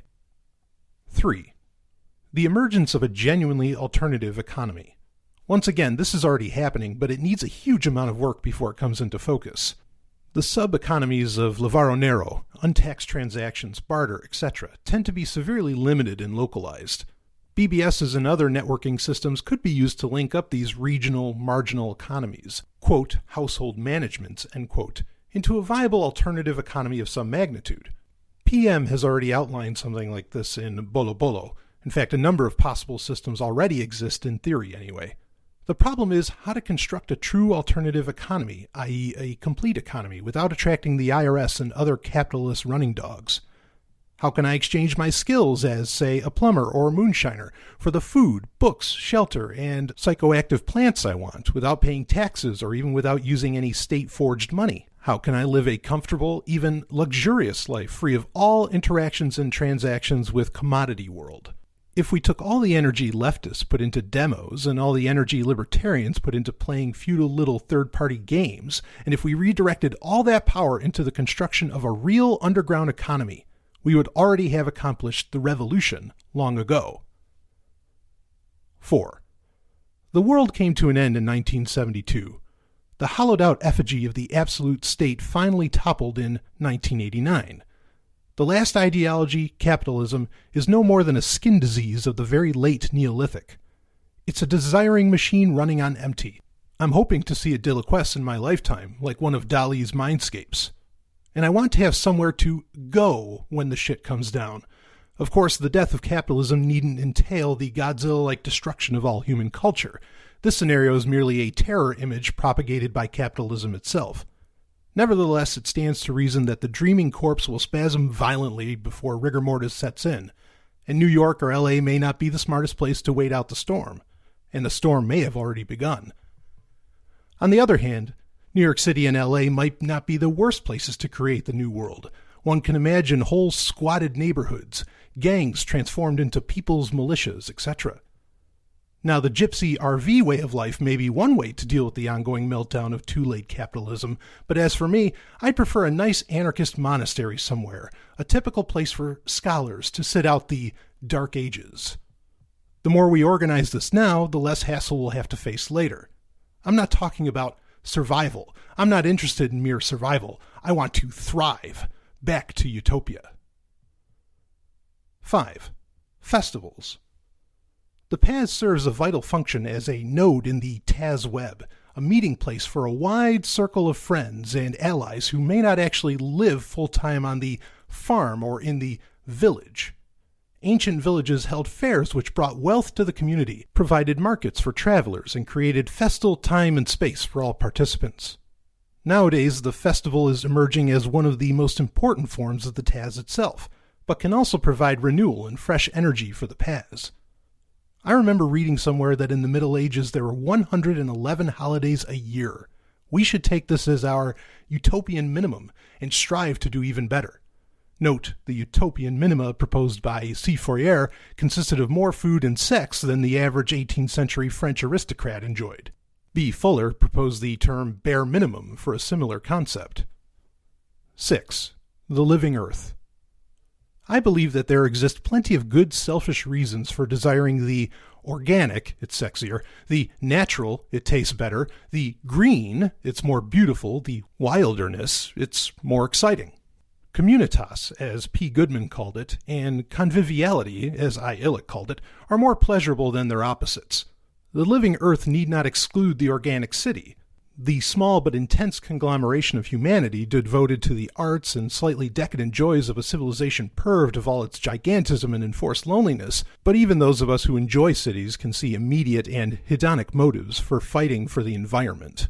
We are militant biophiles, deep ecology, social ecology, permaculture, appropriate tech. We're not too picky about ideologies. Let 1,000 flowers bloom. 7. Paz typology. A, quote, weird religion, end quote, or rebel art movement can become a kind of non-local Paz, like a more intense and all-consuming hobby network. The secret society, like the Chinese tongue, also provides a model for a Paz without geographic limits. But the, quote, perfect case scenario, end quote, involves a free space that extends into free time.